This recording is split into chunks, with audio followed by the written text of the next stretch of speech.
with a lot of similar cars and teams, but now with a different format here, 25-minute race to come, third of the weekend, as we mentioned.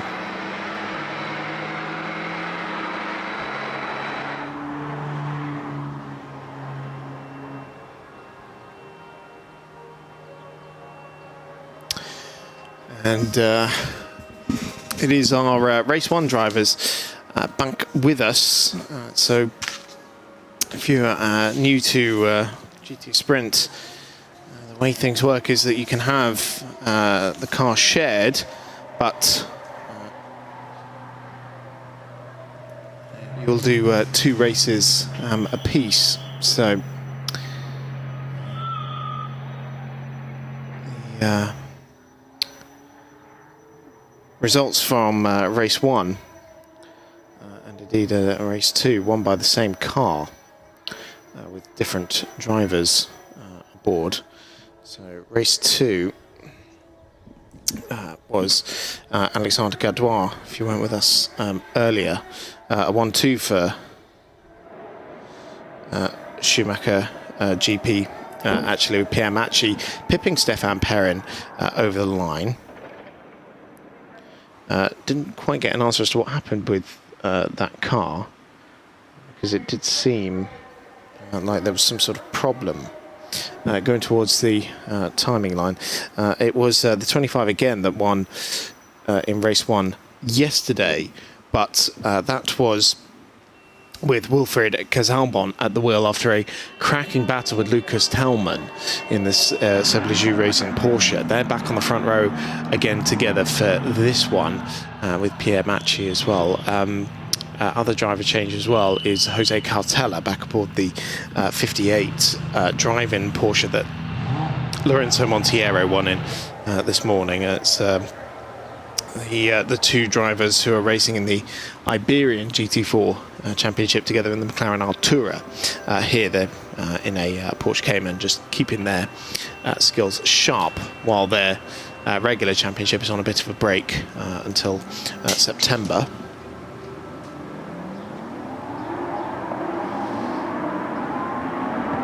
So formation lap underway for this third race of the weekend in this third meeting of the season.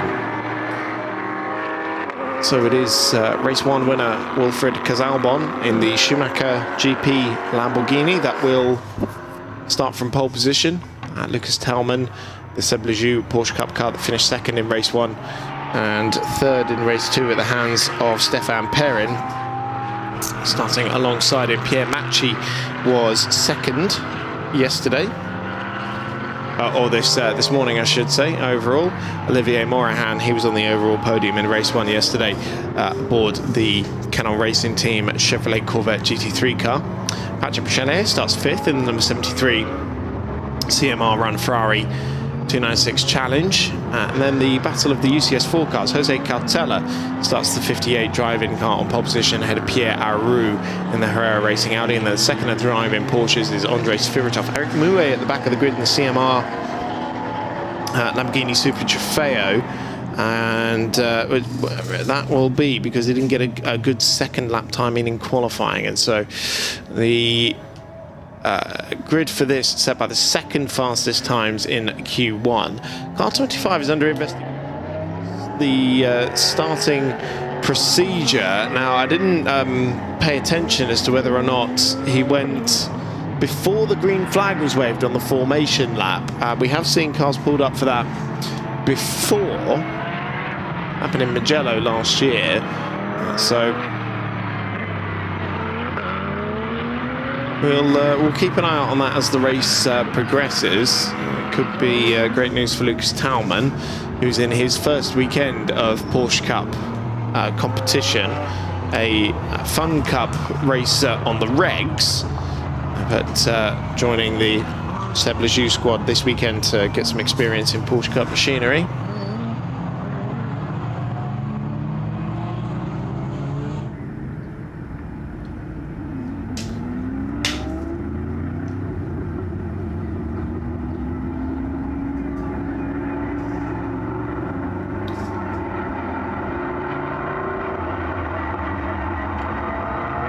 So the 2x2 formation.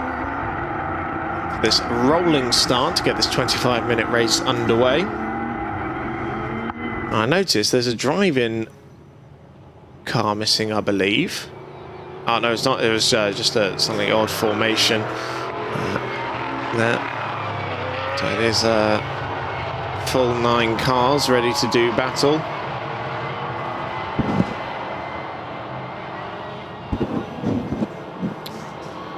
Pace car peels off to the right-hand side. And we look towards the lights to get us underway. Some breaking of the formation being complained about in race 1. Might be some more there, but it's green flags being waved, and Lucas Talman to duck back in and splits the 2 Schumacher GP cars going into the first corner. It's Wilfried Casalbon who does lead into the first corner, but very closely followed by the Seb Ligier run Porsche.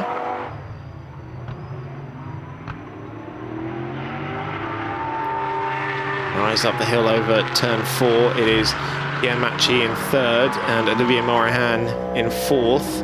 Patrick Michelier holds 5th. Jose Cartella, Pierre Aru side by side with Andre Seferitos. Eric Mouet yet to make any forward progress. Side by side as Seferitos trying to get around the outside of the Herrero Audi.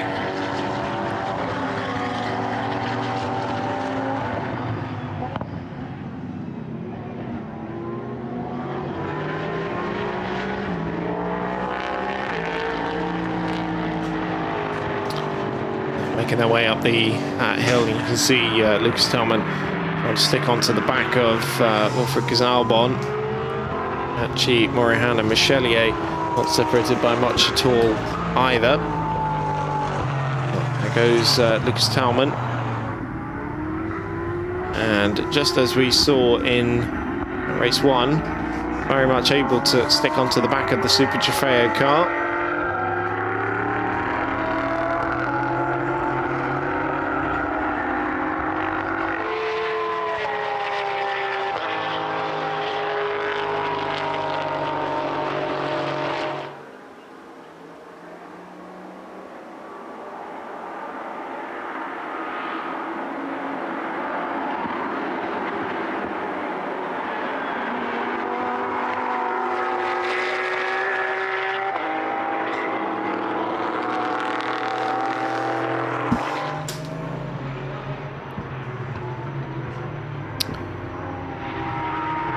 And at turn 4 they go down the back straight.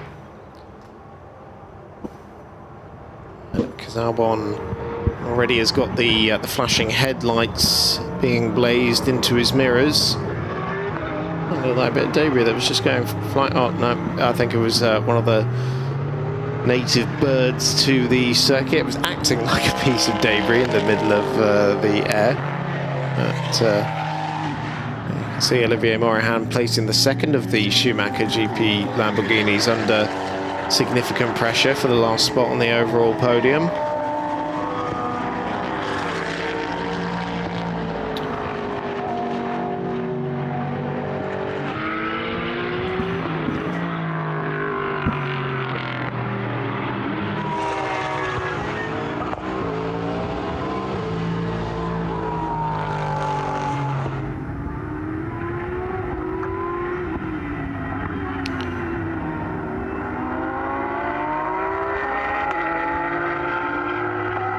Here are the leaders again.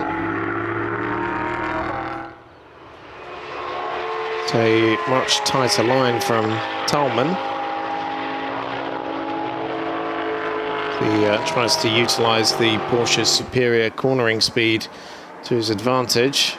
Weaving on the straight there from Wilfried Casalbon. It's fastest lap of the race for Lucas Talman, a 1:47.022. Only about a 1/10 and a half quicker than what Casalbon in the lead was able to do, though. But still, he is just under pressure from Talman behind. Already, Pierre Matchy picking up a track limits warning at turn 4.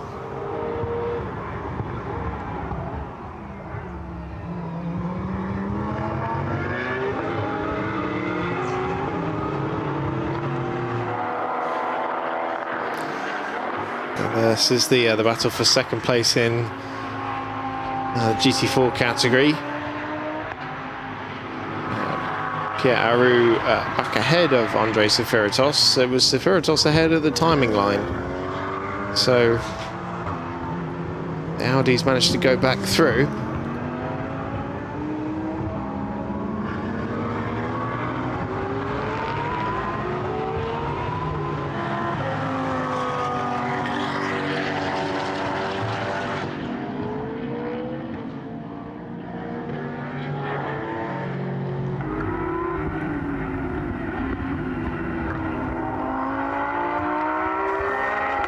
Talman continues to pile the pressure on Wilfried Casalbon. See what the lap times are like this time around. You can see the compression as the cars make their way around. That was on the fringes of the track limits there. It is the curbing rather than the white line here this weekend, giving the drivers a little bit more leeway, giving race control a slightly easier job of things as well. It's another fastest lap of 1:46.6.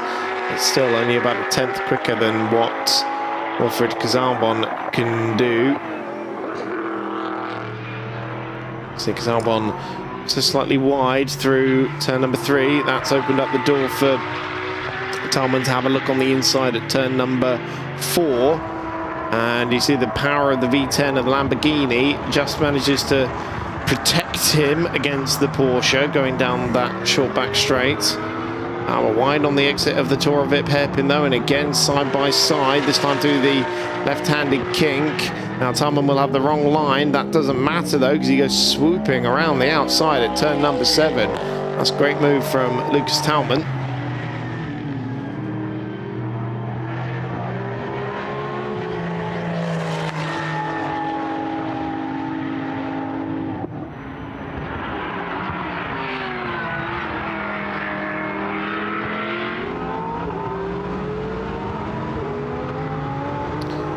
Just as we saw in race 1, a change for the lead.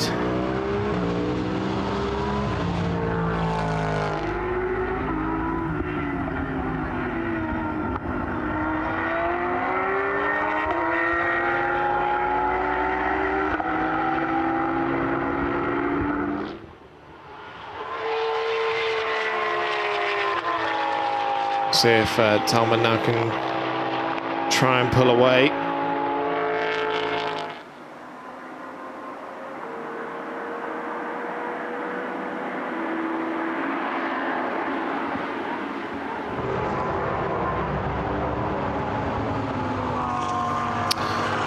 Aru starting to pull away from Seferitos behind him.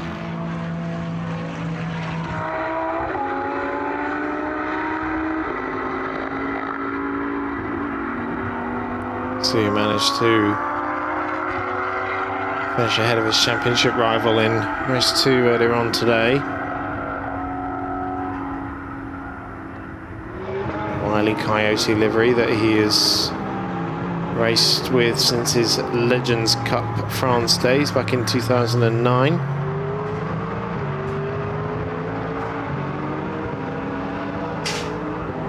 So Talman leads 9/10 of a second clear of Casalbon.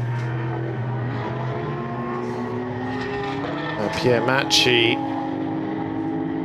has been passed by Olivier Morahan when we were looking at that battle elsewhere. So the second of the Schumacher GP cars, which is a new entry for this weekend, has been demoted to 4th.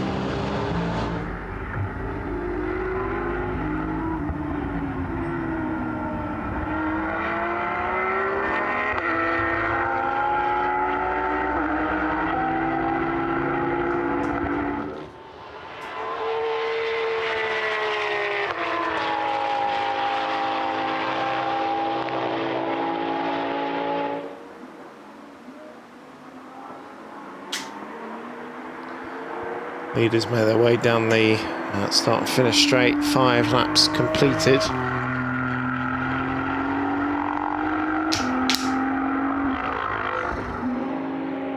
It's Patrick Chelier in the CMR Run Ferrari 296 Challenge.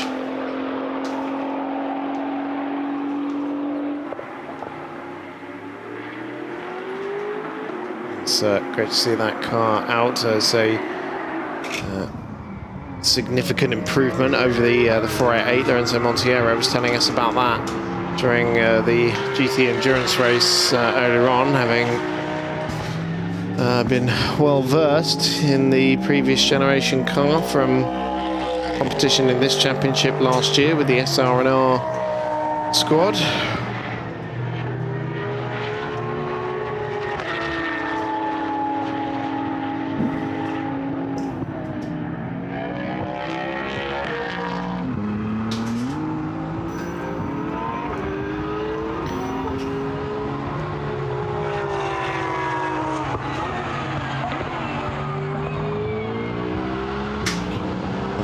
Albon trying to get back on terms with Lucas Talman.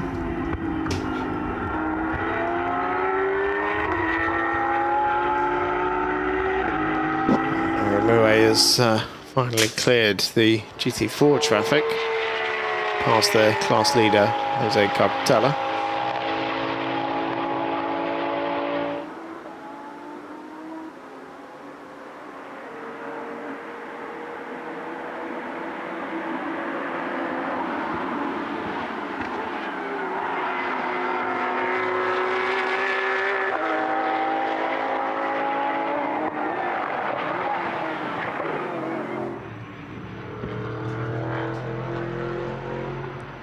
Nicing up the rear Goodyears there from Wilfred Casarbon in his pursuit of Lucas Talman.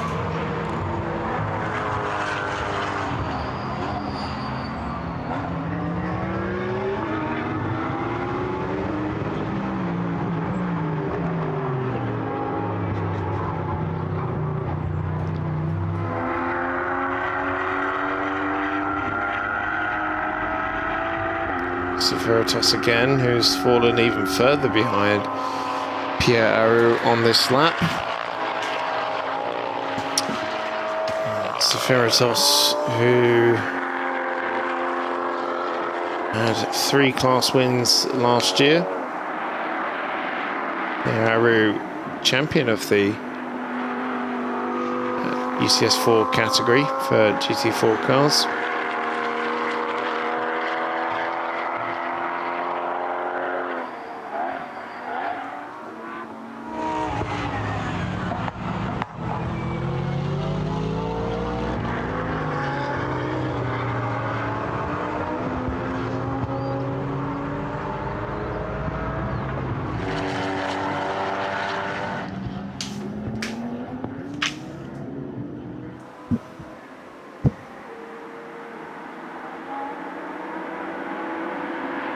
About 0.6 of a second between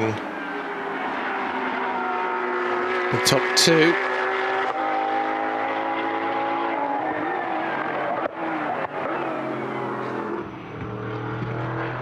Talman leading Casarbon. Sébastien Loeb Racing leading Schumacher GP.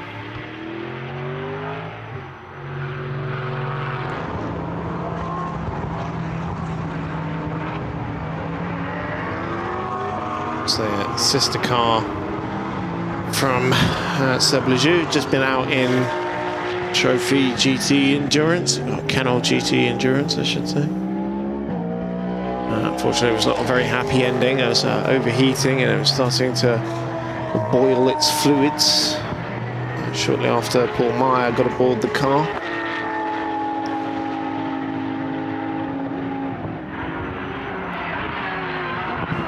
With about an hour and a half left to go in the race.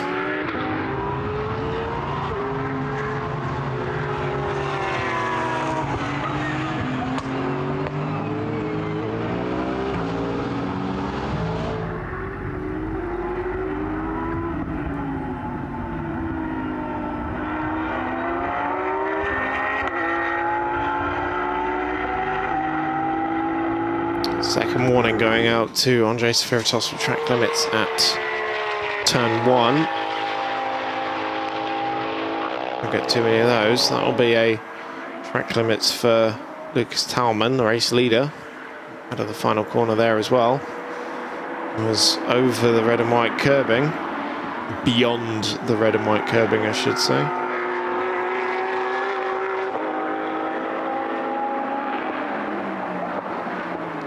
As it stands, we'll have the same podium as race 1, but maybe in a slightly different order, unless Wilfried Gazalbon can try to usurp Lucas Talman once again.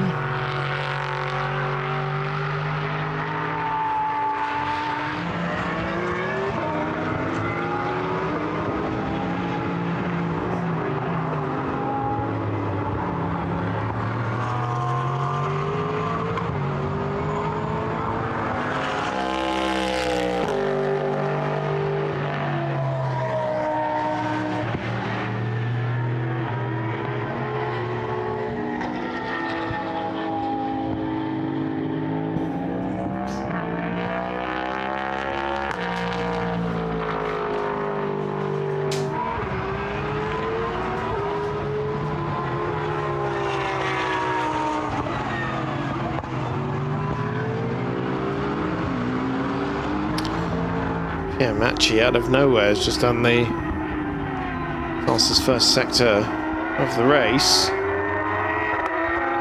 Just done a personal best for 47.6. Don't know where that pace has suddenly come from.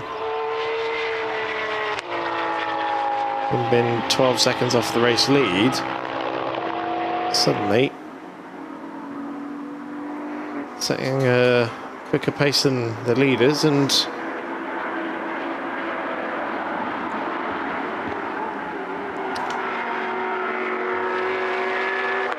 fastest first sector as well. Pessimist in me assumed that he just ran too deep into the braking zone at the Tour of Vip hairpin where the timing line is, and for that first sector split, and tripped the beam with a lot more speed.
Well, at the very least, we are listening to two of the best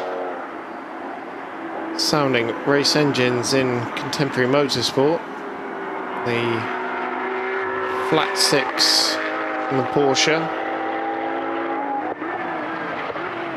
the 5.2 litre V10 in the Lamborghini. I have to enjoy that one while it lasts. I won't be seeing it in the Temerario, in the GT3 car with the new platform coming in for next year.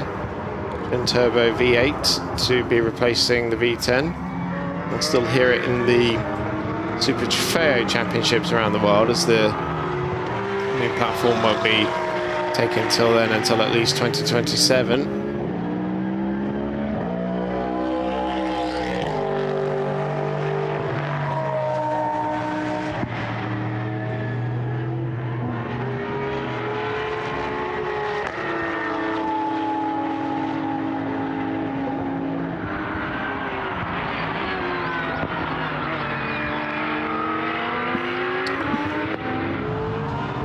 6 minutes left on the clock. Lucas Talman looking a little bit more comfortable at the head of the field on this lap.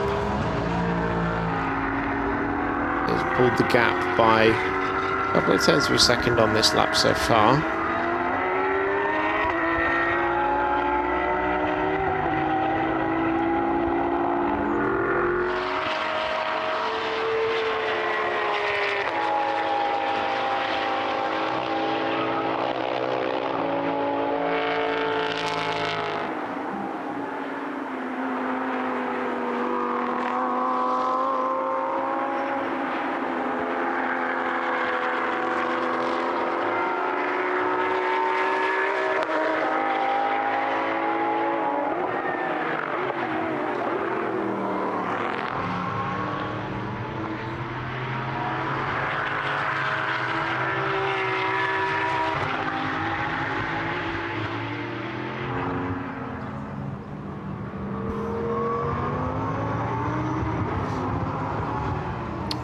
And now we've got the lap traffic to think about as well. So Andrei Spiritos, the first car, and they've come up to. He keeps well over to driver's right.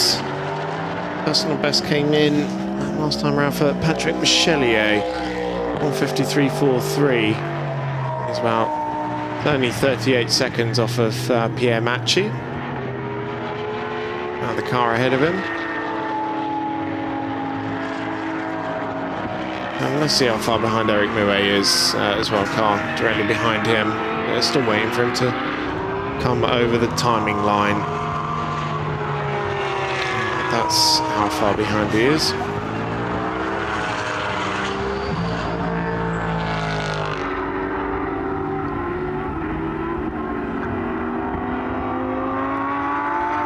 So the first car has been lapped, and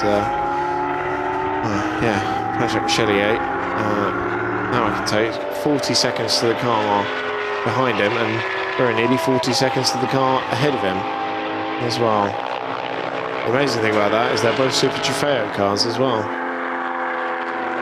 They lap the Audi in front, same engine in both the Audi GT4 car and the Super Trofeo, but of course very different power outputs.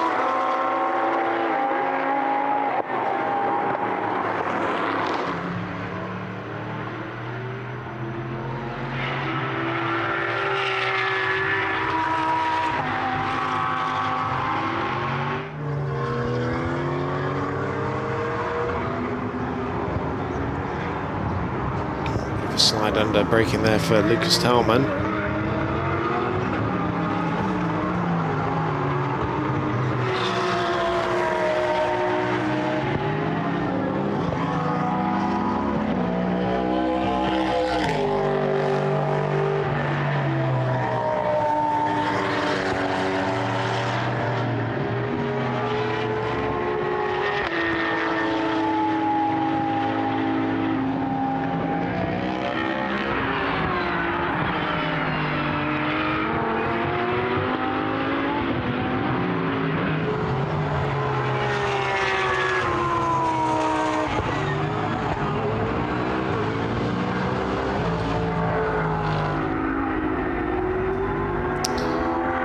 Talman's firing that moment done at turn 5. Albon having his own dab of opposite lock through turn 14 himself.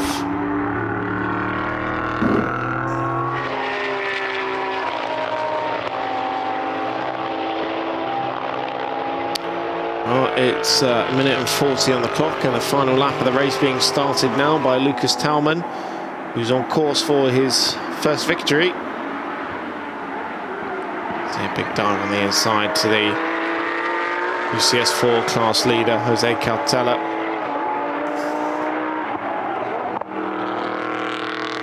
It will be back-to-back victories for them in that class as well.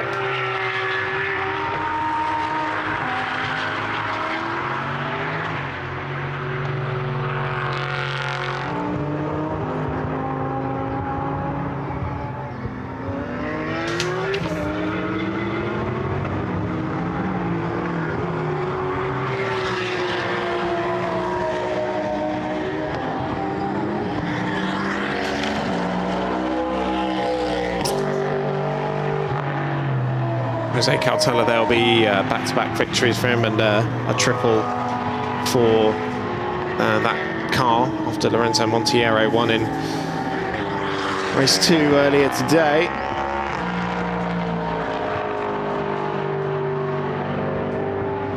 He's about to be lapped by Ligier Morahan. Lucas Talman now with 1.6 seconds over Wilfried Gazarbon.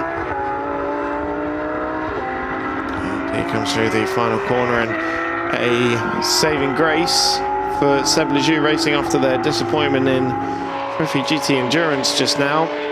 It'll be that Lucas Talman, in his first weekend in this car, takes victory in race 3 of Trophy GT Sprint in Portimão.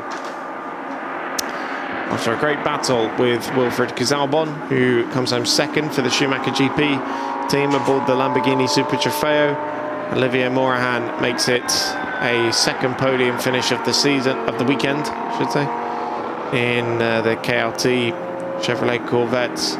Pierre Macchi in 4th in the second of the Schumacher GP cars. Patrick Michelier will come home 5th here ahead of Eric Mouet. Jose Cautela has already crossed the line to win in UCS 4. It is a triple for driving. And then number 58, Porsche Cayman.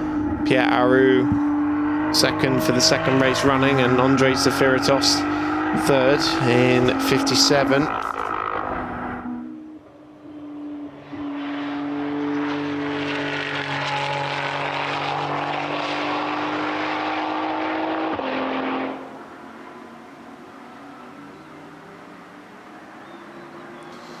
There is Patrick Michelier across the line, 50 seconds behind Pierre Macchi.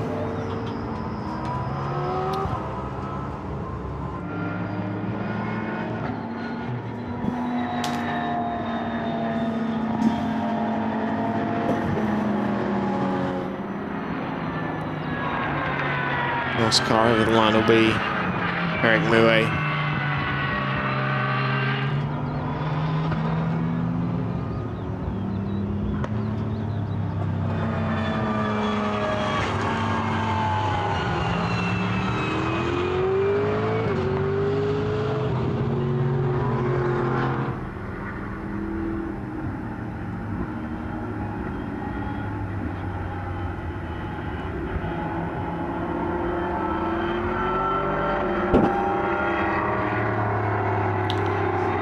Great race for Lucas Talman there, the Fun Cup racer, who Claire Cottingham spoke to during the Trophy GT Endurance race earlier on in the Seb Lejeune garage. He has managed to get victory in his first weekend in this car.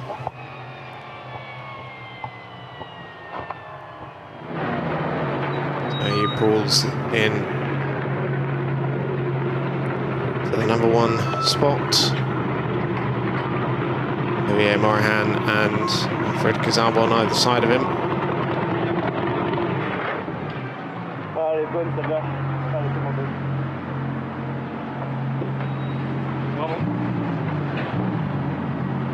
Bravo.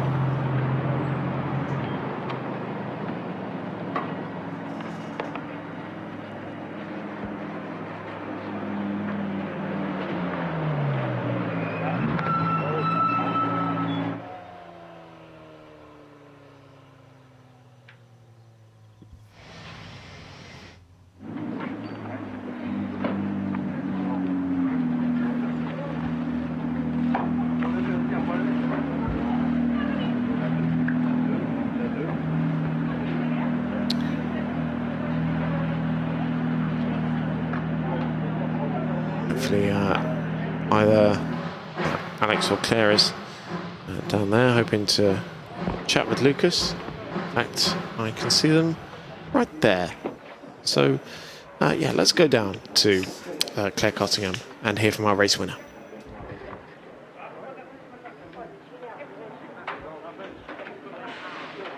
Well, you're on debut. You're here only apparently for one weekend. We spoke briefly during the GT Endurance. Now here you are with a win. Congratulations. And the first thing you said to me is, I'm very sweaty. So great. Thank you so much. Congratulations. Thank you. Yeah, first of all, a dream.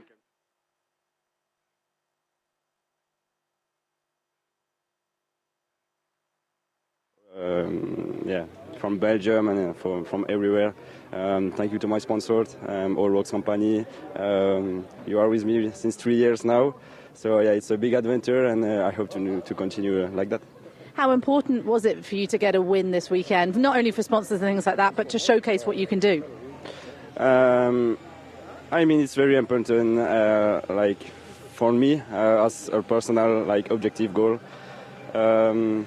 It's maybe the last time I drive the Porsche Cup, so yeah, I enjoyed every time on track this week, and yeah, I took a lot of pleasure, and and I hope to have my chance again one time, and soon if it's possible, it's better.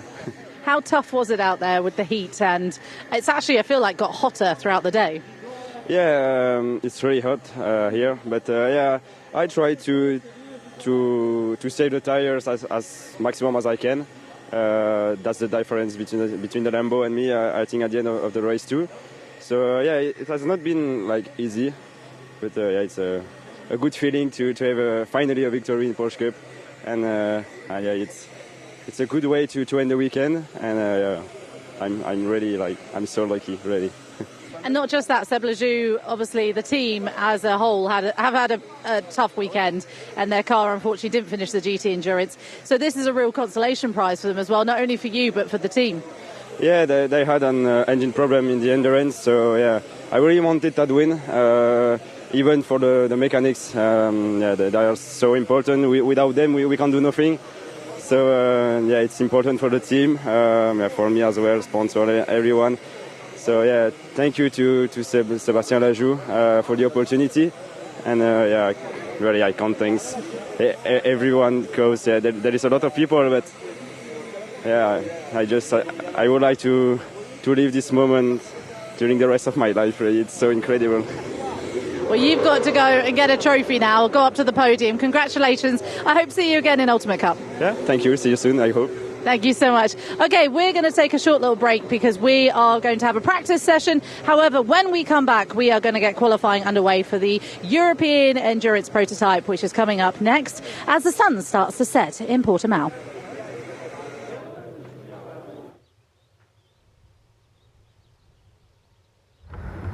Merci les gars. Merci Ralph. Merci Sté. Avec plaisir. À demain. C'est comme ça les résultats.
We're gonna